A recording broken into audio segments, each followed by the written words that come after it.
تحریک انصاف کی اندرونی لڑائی اب سوشل میڈیا کی زینت بن چکی ہے۔ رہنما گتھم گتھا ایک دوسرے کو تانا زنی کر رہے ہیں تو دوسری جانب تحریک انصاف نے اپنے اپوزیشن اتحادی مولانا فضل الرحمان کو بھی ناراض کر لیا ہے۔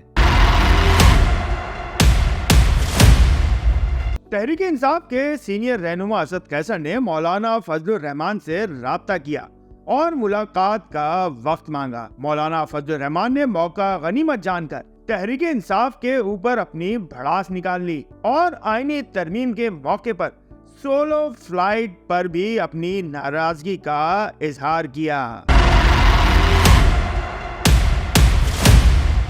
مولانا فضل الرحمان نے تحریک انصاف کے ساتھ مستقبل کے سیاسی لائحہ عمل سے پہلے شرائط عائد کرتے ہوئے کہا کہ اب تک جو لوگ میرے پاس آئے سب بے اختیار اور قوت فیصلہ سے محروم نظر آئے۔ مستقبل میں کسی سیاسی اتحاد کے لیے تحریک انصاف پہلے اپنے بااختیار اور فیصلہ ساز شخصیت کا نام دے۔ مولانا فضل الرحمان کی اسلام آباد واپسی پر دونوں جماعتوں کے درمیان روابط برقرار رکھنے کے لیے جلد بات چیت اور ملاقات متوقع ہے۔ ذرائع کے مطابق JUI کی قیادت نے تحریک انصاف کی قیادت سے بے اختیار قوت فیصلہ نہ ہونے کی شکایت کی۔ فضل الرحمان 26ویں آئینی ترمیم کی پارلیمانی کمیٹی کے بائیکاٹ پر بھی تحریک انصاف سے ناراض نظر آئے۔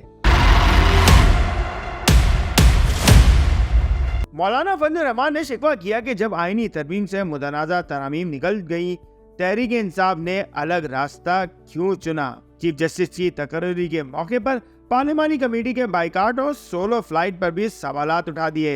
ادھر تحریک انصاف کے رہنماؤں کی سوشل میڈیا پر ایک دوسرے پر یلغار اور تنقید کے نشتر کا سلسلہ جاری ہے۔ فواد چودھری نے کہا کہ فیصل چودھری نے تحریک انصاف کے 500 سے زائد کارکنان کا مفت میں مقدمہ لڑا اور رؤوف حسن جیسے لوگ تنقید کر رہے ہیں جو خود پارٹی پر مشکل وقت ہونے کے باوجود 7.5 لاکھ روپے ماہانہ کی تنخواہ لے رہا ہے۔ فواد چودھری نے آج واضح کہہ دیا کہ بشرا بی بی اور علیمہ خان آگے آئیں اور عمران خان کی رہائی کے لیے آواز اٹھائیں۔ عمران خان کو رہا کرانا اس کھلندڑا قیادت کے بس کی بات نہیں، کیونکہ یہ کھلندڑا قیادت عمران خان کو رہا کرانے میں اس لیے بھی سنجیدہ نہیں کیونکہ ان کی سیاسی دکان بند ہو جائے گی۔ M2M اردو، جڑے رہیں منٹ ٹو منٹ۔